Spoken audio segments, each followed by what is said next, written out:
This platform is concerned only with Imaginism. We believe the supreme power that created the universe is all imagination. We believe that man is all imagination, and this supreme power we call God exists in us and we in it, that our eternal body is imagination, that is, God himself. And I mean that literally. So we will turn now to the greatest book in the world, the Bible, which is addressed to the real man, who is all imagination, not to the natural man or the one you see daily reflected in the mirror. For like my Father, I am spirit, and I, the spiritual man, have neither face, form, nor figure. I must come to understand my own invisibility, for when I fully understand that, I am awake, but I will express myself in form forever and forever. This universe, vast as it seems, is only a part, for there are worlds within worlds. This platform is to encourage you to test it and create reality. You can create the conditions of your own world. You must realize that if one is a teacher, the responsibility on his shoulders is great. For if I am a teacher, my purpose is to make you see as I see, and to the degree that I can get you to see as I see, I have succeeded in getting my thought across. But if my thought is false, I mislead you. The responsibility is mine. And they said to him, see these great buildings? And he said, yes, I see them, but not one stone of them will be left standing on another. And there will be wars and rumors of wars and all the conflicts of the world, and even the sun will be darkened and the moon fail to give its light.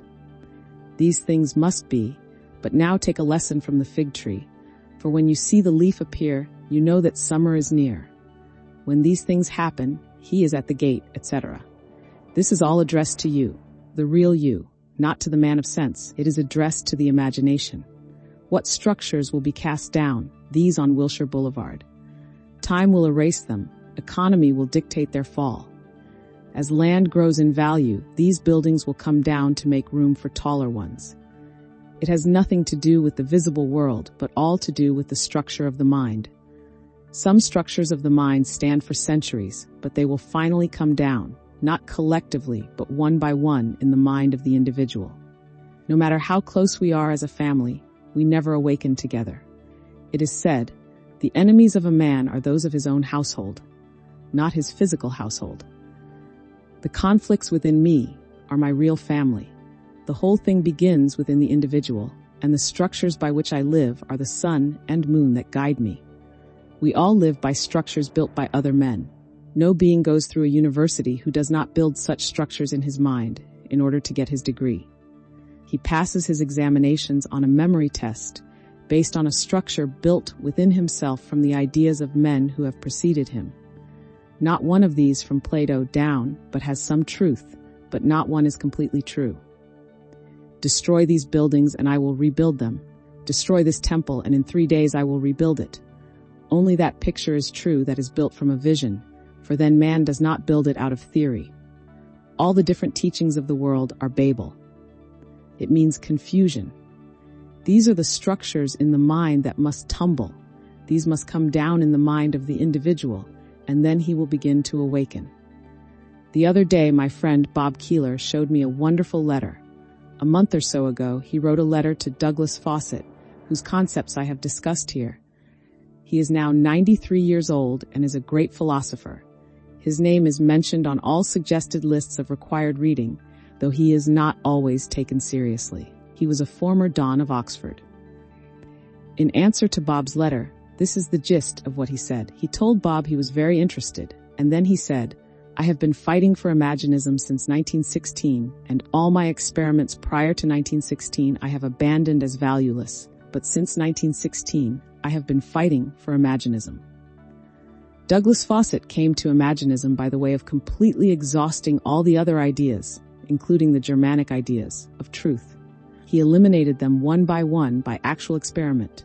They did not fill the bill, and so one after the other he had to eliminate them and then arrived at Imaginism. He drew on Blake to support this claim.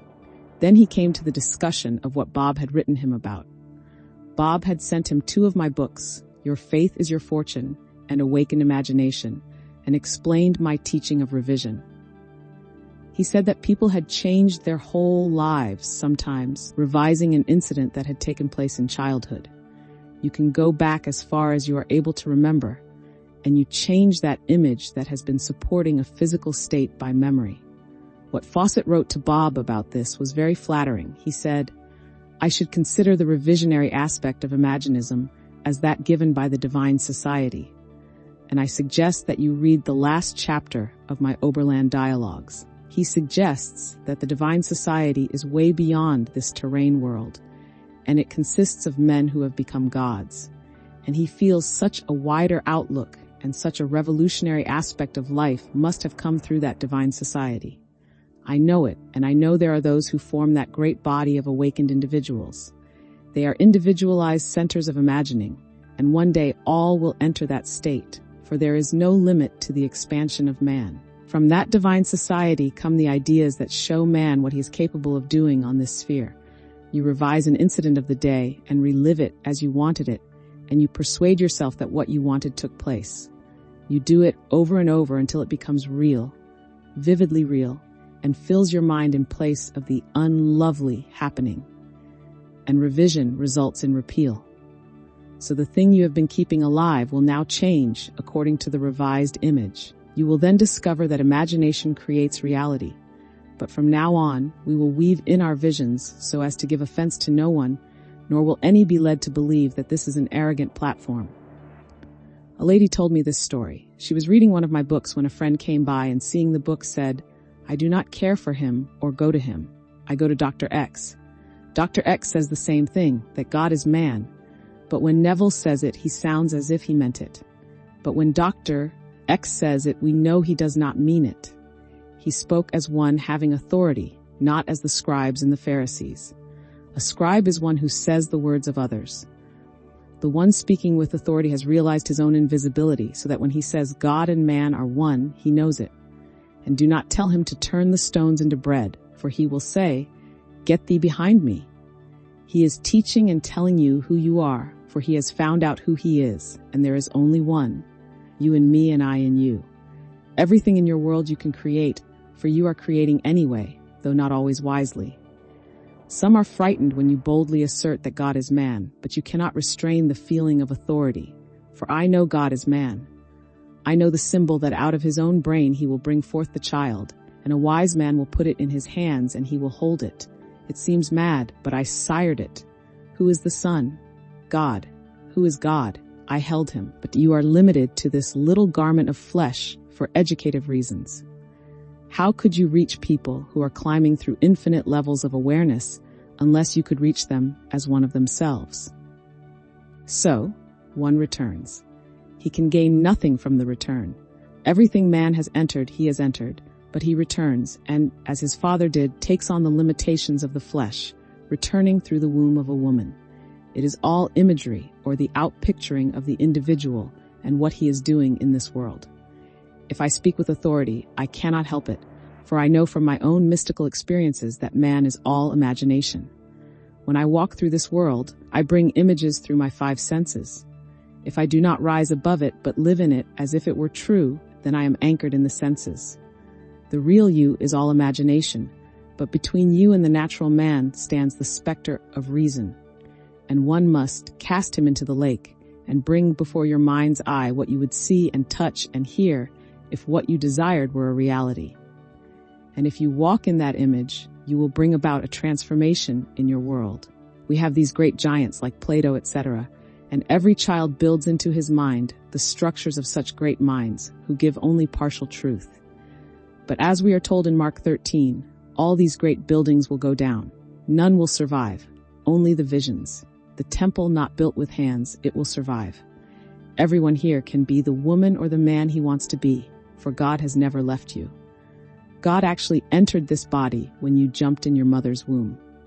He entered death's door, this body, with us and remains with us until we awaken. For the day will come when you will awake, and then you are he, and the whole thing will be unfolded. Let us go out determined to bring the buildings down by putting something in their place. As you become more and more aware, the old buildings will collapse. In the mind of every man, these structures are built by the teachers of the world, but only the individual can bring to life the structure within himself. We awaken individually, not collectively. He comes, as it says, in clouds of glory, but inside you. All things topple at last. They used to bleed us to make us well. Now they give us blood for the same reason. We change from this diet to that, each worked in its time. These are structures that are built into the minds of men. These will not fall collectively. For example, fascism has not yet fallen. It only falls in the mind of the man who has discovered within himself how empty it is. But do not think that because they have lost the war, that it is not still a structure in the mind of people. All these buildings will fall, but it has nothing to do with our lovely buildings on the avenue. Economy will take care of those, but the buildings that the Bible speaks of are within you. That book is speaking of you, of us. God so loved you and me that he became us individually and stamps that print on us that makes each of us unique. We are all individualized, but we are visible on certain levels of our being. The real you is an infinite God. On this level, you have turned around, but the ascent is by the effort you will make through faith. Yet 90% of what you receive will not be through your effort, but through grace. You have no conception how much is given to man. Your effort is always multiplied 1,000-fold. You make your effort and you will be amazed at the gift that comes to you. 90% is by grace, and only a maximum 10% is by the effort of the individual. God is not here to punish us or to get even. It is the awakening of God in man. Here is one great philosopher, Fawcett, who came to it completely by elimination. He wrote, "I am so happy to find several allies in your great America. Everyone individually will awaken to the reality he is seeking, and that is his own wonderful imagination, and that is God. That is the one called the potter. I went down to the potter's house, and the potter was working at his wheel. I went right into my own being. I was working at the wheel. I was cogitating on what I had during the day, and the vessel in his hand was spoiled, but he reworked it into another vessel, such as seemed good unto him. Well, today did I take something that was spoiled and rework it? Did I take some distressing word and rewrite it? I could not stop the image forming when I read the letter today, so I hold in my hand that which is spoiled. But I can rework it and fashion it into another vessel. I can read the letter I wish I had received. Everyone has to do that. So if I did not do it, he is not speaking of me, for I am not being the potter as I should. He is speaking of the one who, as in Jeremiah 18, is trying to awaken. Imagination is the potter. The word means maker. It also means God. So I went to God's house and I found him within myself. I sat alone thinking, which means being at my wheel, and what I held in my mental hands seems to be spoiled, so I rework it into a more wonderful vessel. If I can do it, I have proved I am beginning to awaken, but do not try to create any new religion. Religion means devotion to the most exalted experience you have had. Do not try to rewrite it. Do not add to the Tower of Babel. Visions will come bearing witness to your progress. As they come, you know where you stand. You go from Genesis to Revelation. You come to the point where there is no sun and no moon. You do not need them. You become your own light. As my story told in my book, The Search, I walked in a beautiful twilight. It is a vision, and it happens to the individual, and you will know that he is risen, and it means you. They will call you by your name. It is the most perfect thing in the world. It is your name, and it is your name forever. Let no one tell you it is not true. The vision is more true than all the structures that are being built in the minds of men by conjecture. Then, when you reach the final vision, you will enter that state of perfection that was yours before the world was. None will be lost. If one is lost, someone will come, and I do not care what a man has done. None will be lost, for then God would be lost. If one is lost, someone will come out and volunteer to go and find him. If he or she has to marry the other to redeem him or her, someone from that divine society will volunteer to come. Not one will be lost, for we are all one, and we are all awakening. These are perfect visions from Genesis to Revelation, with a few commentaries. Ruth, Esther, Ecclesiastes. These are commentaries and not perfect visions. But the 5 books of the Torah, Joshua, Judges, Kings, the Psalms, Isaiah, Jeremiah, these are perfect visions and they are true. And you will pass through them and know the whole story is true. And you will see it reflected in your world of shadows. You walk this world, and you do not think you are in a fire, but this world is the fire.